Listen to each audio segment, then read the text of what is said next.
Britain in the 1980s. It was a time and place of great change. The traditional industries were coming to the end of their life. The special relationship between the UK and the USA was at an all-time high, and the music of the time was undergoing change. The new romantics were storming the charts with their new sounds and new looks. And Britain's roads were starting to fill with vehicles that might actually start when you wanted to go to work in the morning. And against all of this, technology was changing as well. The two flag bearers of the time were the BBC Model B on the left and the Sinclair ZX Spectrum on the right. Now, the BBC Model B was undoubtedly the nicer and better machine. It even felt nice when you touched it. It had a slightly matte surface to it. But it was hugely expensive. At the time, it would have set you back just under £400 when it released. In today's money, adjusting for inflation, that's over £1,500. So not many homes had them, although certainly the more affluent homes had them. Around 85% of them found their way into the nation's schools. And that's how a whole generation of children learnt to code. But if you wanted a computer in your home, the Spectrum was a much better prospect. It was much, much cheaper, retailing with a base model at around £99 at the time. It didn't have a proper keyboard, but that didn't really matter to many people. But there was a plucky third contender that came from Wales, the Dragon 32.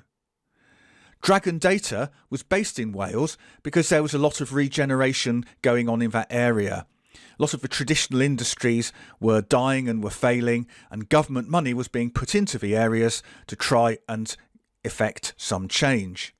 And this was one of the products. It had a nice keyboard, a proper keyboard, just like a BBC Model B. It was a decent size. It felt like a nice piece of kit.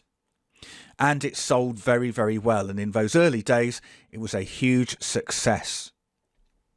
So I'm going to remember now my memories of the Dragon 32 and also its slightly younger but better brother, the Dragon 64. It all actually started linked to an American computer, the Tandy Color computer, or as it was probably known across the Atlantic, the Radio Shack TRS-80. It wasn't completely identical. You can see that the keyboard isn't quite as nice as the one on the Dragon, but it had a cartridge slot in the right hand side, you can see on this image, and it shared many common features, including the operating system. In fact, so many features were shared that you could buy software for the TRS-80 and it would run on your Dragon 32. So based on this, the Dragon was born. It was pitched very much as something for the whole family. The first family computer reads the advertising copy. The 32 was a reference to its 32K of memory, which was important because other machines, particularly the Spectrum, had much less, 16K in those early Sinclair Spectrums, although later on they released a 48K version. And if you look at the sort of software that was being produced for the Dragon 32, it's clear that this is an all-rounder. It's not just for games, it's not just for productivity. It was very much something that the whole family could use. So you've got the Dragon Selection utility programs, allowing you, very advanced for the time, to create your own database. You've got a few more traditional things like chess. You could learn to type, but you've also got a little bit of a taste of gaming through Cave Hunter and Starship Chameleon. So this was something everyone could get behind. And unfortunately, you did need a TV. You've seen this picture here. There is a portable television with the Dragon 32 logo on. See, when you first got your Dragon, you probably started plugging it into the main family TV. Channel 4 had only just started. It was a bit of a novelty to have 4 channels instead of 3. And most households, if they had a colour TV, they probably only had one television at the time. And that's what you plugged your Dragon into. But as you started to use it more and more, it started to get annoying to other members of the household who were quite naturally wanting to watch one of those 4 channels on the TV. So The rise of the portable colour television also coincided with the new technologies of the early 80s, and households started to buy them. And you could watch breakfast TV, newly started on your portable TV, perhaps in the kitchen, and then you could also take it and use it for your Dragon. It was also something that was marketed not just at adults but at children as well. You can see there the price, a penny under £175. In today's money, that's about £600. And of course, Dixons. Many of us of that age have very fond memories of going into Dixons and looking at all the new and exciting electronic goods that were in there. Computers were something that the whole family would want to use. There was one problem though. If you wanted it to do anything, you either had to buy some software, but actually, despite the previous advertising copy, there wasn't a lot around when it first started. And so you had to type your own in BASIC. And BASIC doesn't mean basic as in simple, it actually stands for Beginner's All-Purpose Symbolic Instruction Code. And both the Sinclair Spectrum and the BBC B also used versions of BASIC. And so people that grew up at that time and people nowadays who entered the industry in the 80s probably learnt to code in BASIC. And BASIC is a superb language as a first or introductory language to typed coding. But if you wanted to play games, well, that actually required quite a high level of intellectual demand. And one thing you could do is you could copy type from magazines. This is an example. My heartfelt thanks go to Philip Oliver. Now, I actually knew a Philip Oliver. I don't know if this is actually the Philip Oliver that I knew at school, but you can see we've got quite a good game here for Roadrunner. And at the time, computer magazines were a lifeline. You'd rush out and buy them, and then you would spend usually hours because you could type relatively quickly, but also there was often a misprint or two. I'm not quite sure how they crept in, but they were there, and you then had to work out what the problem was and correct it yourself. But once it all worked, then you had a good game. You can also see, of course, the lost art of line numbering there. That allowed you to have go-tos and go-subs and all sorts of things like that. So gaming wasn't just about buying games from shops, it was about typing those games in yourself. And again, this all linked into the whole idea of coding yourself. There you are, and BASIC is such that you can probably look at some of that code and work out what it might do if you're able to code already. As the Dragon 32 matured, the software you could buy for it also increased. You could buy a joystick. In fact, it had 2 joystick ports, and you can see you had an analog stick and a single button that could be used to fire or do other things in game. And the sorts of games you could buy, obviously coming on cassette, Android Attack there, talking Android Attack in fact, let's not do it down. The absolutely fantastic Donkey King. Maybe there was a copyright issue there with Donkey Kong, which of course it was absolutely a rip-off of, but it was indeed barrels of fun. For once they were not lying on the pack shot there. And also one of my personal favourite, Buzzard Bait, also from Tom Mix Software.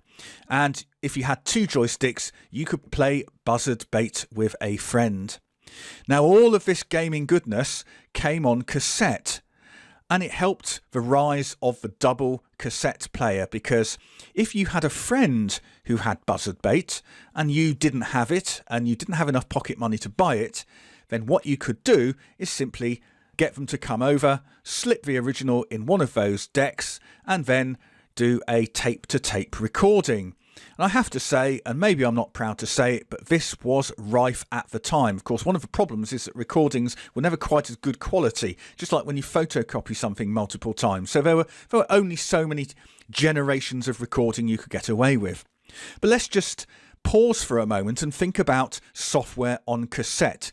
If you're relatively young and you don't remember software on cassette, well, just think about this for a moment. If you've complained because you maybe have to wait a few minutes for something to download, just imagine that you might have to wait 15, 20, 25, 30 minutes, sometimes the best part of an hour for some software to load. I think typical titles on the Dragon, if they were a good game, something like Buzzard Baits, you could be talking 10 or 15 minutes loading time.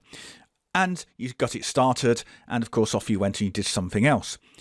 If there was an error, so you come back in 15, 20 minutes time, and if perhaps you had, shall we say, taken a copy from one of your friends and it wasn't a particularly good copy and sort of failed to download, then you had to start all over again and have another attempt. And it was not unknown to perhaps take an hour to actually get your game to load. So things don't look that bad these days, do they? But it didn't put anyone off because you could go and do something else in that time. You didn't have to watch it. So a number of games started to come out for the Dragon 32. The first one that I had was Escape from Alcatraz from Microdeal in 1982. And I've already talked about cassettes. There's a typical cassette that it came on. It looked something like this. It was actually really, really hard. And you could use arrow keys to move left, right, up, down.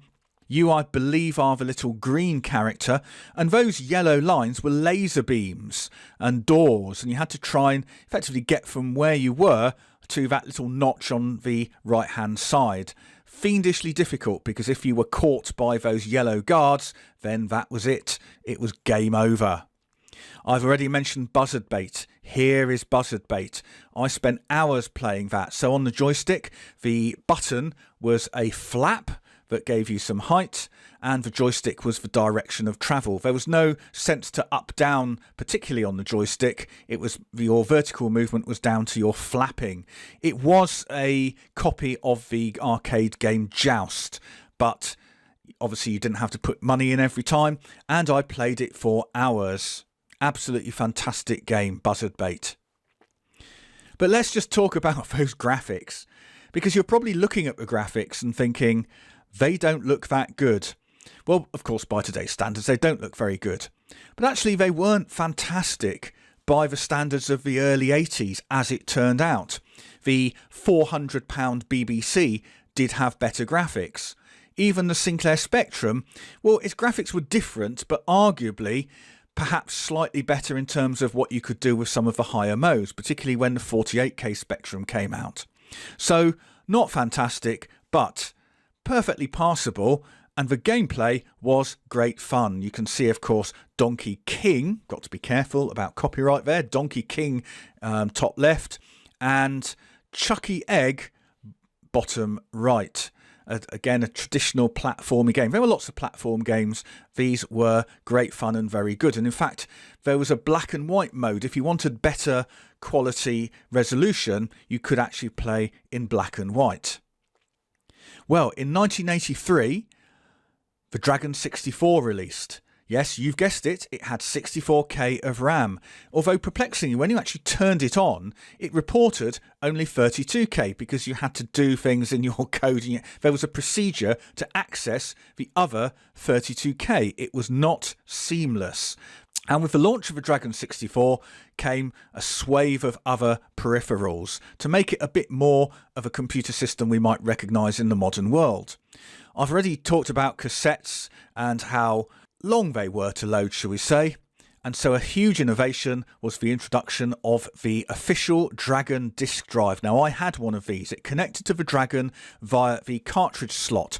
And I've not said much about the cartridge slot, but it's probably worthy of a comment or two because, again, not all of the computers at the time had one. Certainly the Sinclair Spectrum didn't have one. It meant that if a game was on cartridge, there was no loading time at all. You just put the cartridge in and turned your Dragon on. But of course, if you wanted to use the disk drive, then you had to plug the disk drive into the cartridge slot. And it took 5¼ inch floppy disks. Something that I haven't seen in the flesh for many, many years. A rotating disc inside a sleeve that was not particularly resilient and a little bit bendy. But it did take those load times down. It got even more techy, actually. So as well as playing games, the budding computer programmer could actually try their hand at assembler code, as well as perhaps Pascal or the language C. And in fact, in the picture there, you can see a setup remarkably similar to the one that I had at home, with a Dragon 64 and the disk drive connected to the cartridge slot. You could really get very techie. I did have the Dragon assembler cartridge, the second one down that you see on the right hand side there, and that was the point at which, at the age of probably about 16, I realised that assembler programming was pretty tough and pretty hardcore. So things were looking good, but unfortunately things were not good, and the company Dragon Data had overreached itself, and in 1984 it all came tumbling down. The company got into financial difficulties. There's their headquarters in Wales. All those people made redundant. And so the Dragon was no more. There were still plenty of Dragons around and people using them well into the 1980s, but there were no new Dragons made and spec'd in the UK. The name was sold to a Spanish company, but it was never the same. What they produced, it wasn't the same as the Dragon 32 and the Dragon 64. And that was the end of the story. And in a cruel twist of fate, when I was at university, I ended up buying myself a Sinclair ZX Spectrum. After all that. So I hope that you have enjoyed that little trip down memory lane, a little bit of nostalgia. If you have, then please subscribe to my channel. You can hit the subscribe button in the channel itself or use the button that should have appeared on this video now. Thank you very much for watching. See you next time.